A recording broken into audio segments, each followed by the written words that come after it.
Did you know there are izakayas outside of Japan? I didn't, but Nan Tei in Nottingham claims to be just that. So my question is this a real izakaya? And if so, is there a clear difference between this and all the other izakayas we've been to in Japan? Keep watching to find out. So, at first glance, the layout of this izakaya was a little different to the ones I'm familiar with.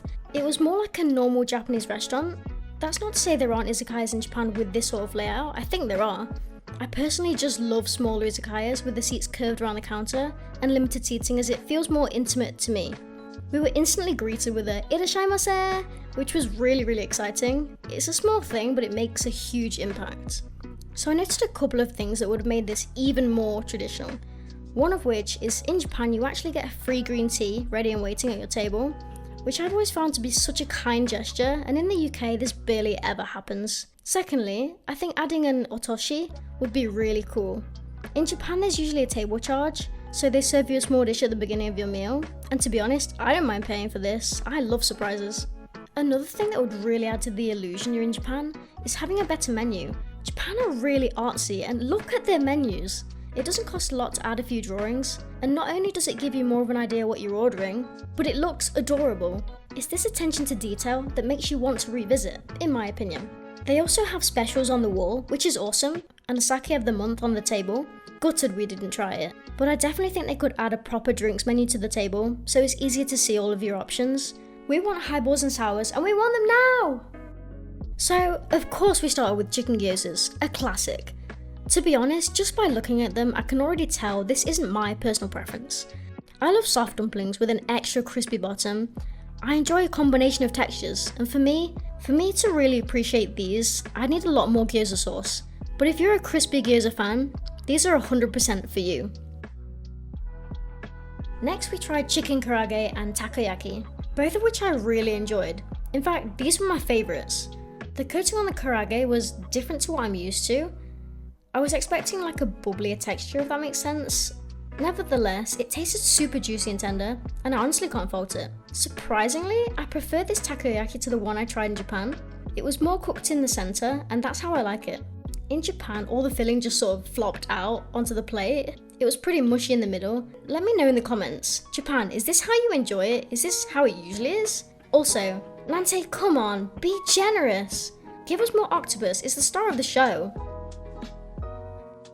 This one was interesting. I didn't expect to be so okay with eating beef tongue.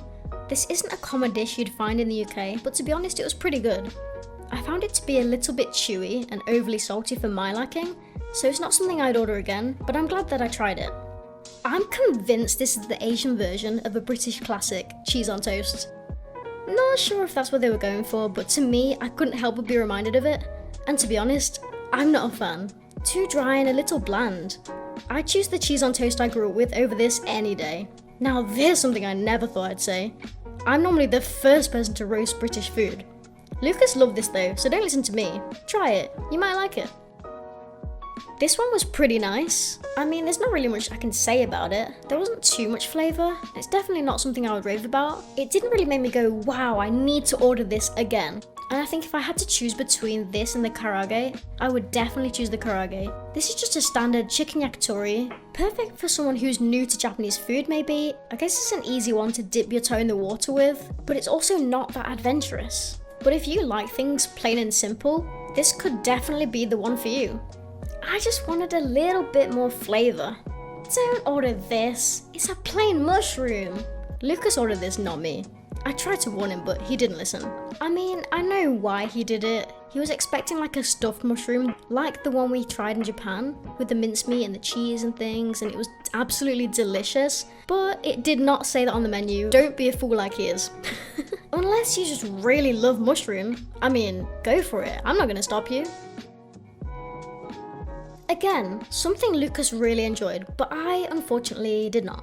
In just one bite, I think I surpassed my salt intake limit for the entire week. It was pretty intense. I'm not a huge overly oily food lover, and I couldn't really taste the wasabi as much as I would have liked to. I like meaty sausages, okay? If all I taste is grease, I'm out of here. Looks fun though. Nom nom nom nom nom nom. My hopes were so high for this after trying Tamagoyaki in Japan. It is the most incredible melt in your mouth perfection you will ever taste. But again, I managed like one bite before calling it quits here. This just isn't my vibe. I would eliminate the topping, get rid of the charred edges that give you that bitter aftertaste, and just give up. You can't be the real thing, you just can't. Japan is a god and we're but mere mortals. It's not your fault, Nan Tei, we forgive you. Gold star for trying. We're back in the game? This is good-ish? I don't know. You see, it was tasty in comparison to the things we tried last, but I've had better. One thing I do prefer though, is that there was less gristle than the one I tried in Japan. But is it weird to say the texture reminded me of Thai fish cakes though? Is that too mean? I mean, I love fish cakes. It's a compliment really, I promise. Hi, I hope you're enjoying this video so far. Get ready for some more honest opinions from me. I hope I'm not being too mean. If I am, then too bad, deal with it. Also, a quick thank you for subscribing to my channel. It means so much to me. Choreshi! I love you, okay, bye. These are my overall thoughts on Nan Tei in Nocturne. So, was it as good as Japan? It was like a really lovely experience. Great service. The people were like really lovely, really helpful, friendly. The restaurant itself was really peaceful and quiet. The interior was minimalistic and simplistic, just like you would get in a normal izakaya in Japan, which is great, right? That's what you want. You want more of a traditional experience, I'm guessing, if you're gonna go here. If I close my eyes and just imagine that I'm in Japan, like, is this believable? Would it fool me? But in my opinion, nothing really compares to like a proper izakaya in Japan. It's something about it that you're so close to the action, right? Like with the person making the food, like it's part of the experience. Having the highball drinks in the, I just love the highball glasses. Like, I don't know what they're called. They're so huge, and the glasses come like frozen-ish, is that make sense? Is that weird? The drink is ice cold, and all the flavors of the highballs, like, or the sours, I just really love them. So that was lacking for me. That's like psycho standard. The ambience, a little bit of the ambience was lacking. Like when we first entered the restaurant, it was so quiet that we felt a bit like, ooh, can we film here? Which is fine, like we keep filming to a minimum to be respectful, but even if you're not filming, it was quite intimidating, quite like, can't breathe. Like in an actual izakaya, there's more of like a lively atmosphere. There's people drinking, enjoying and laughing, and it's very close. Like it feels almost like you're entering into a family. Did the food taste traditional Japanese, like in the real Japan? Yes and no, but mostly no. Don't get me wrong, some of the things I loved, like the takoyaki in particular, I would 100% get the takoyaki. I'm not a Mayo fan. I didn't think I would like it, but I actually really did. Like that was my favorite thing that we tried. That and the chicken karaage. I've got a few thoughts on that though. So the takoyaki was great. The only criticism I have is that there wasn't enough taco to the yaki. I need more taco tomoyaki. Taco tomoyaki and a sing with natsuki. I need more. That's the main event for me. Chicken karaage, like the texture of the karaage that I know is like normally more bubbly. It has more texture on the outside. Like this karaage was really crispy, but it was smoothish. It was just a different texture to what I'm used to. But again, very lovely, and I would definitely recommend it. So again, hit and miss. The mushroom one was a bit bland. But that is to do with us. But when it comes to being traditional, I don't know that it was traditional Japanese. So the person cooking it, I don't think they were actually Japanese. The person who greeted us definitely wasn't Japanese. They were from Hong Kong, because I tried to Nihonjin desu ka? And it did not work. I would not normally do that, by the way, just in case you offend anyone. But because we're in a Japanese restaurant and I know someone who goes there, and they said that 2 Japanese people were there, so I thought that was them, and it was not. They were lovely about it, and they do speak a little bit Japanese, but again, they're not all Japanese who were there. So when it comes down to food, I don't know how traditional it is compared to Japan, where I'm assuming most of the chefs are Japanese and they grew up eating Japanese food, so I don't know fully how that affects it. Would I go back?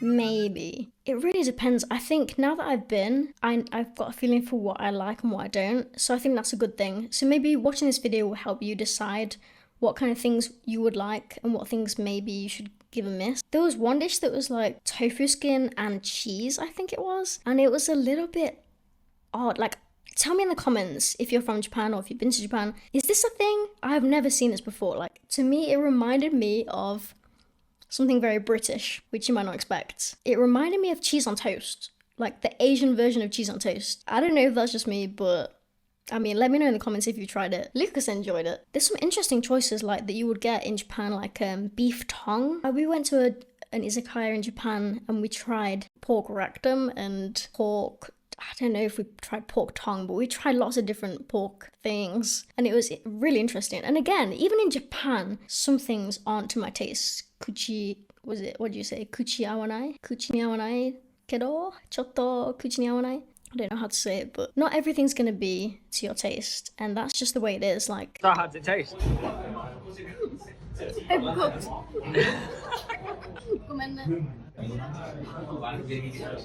Oh, that's kind of weird. I don't like it. I love lemon stuff, but in a beer, I'm not sure.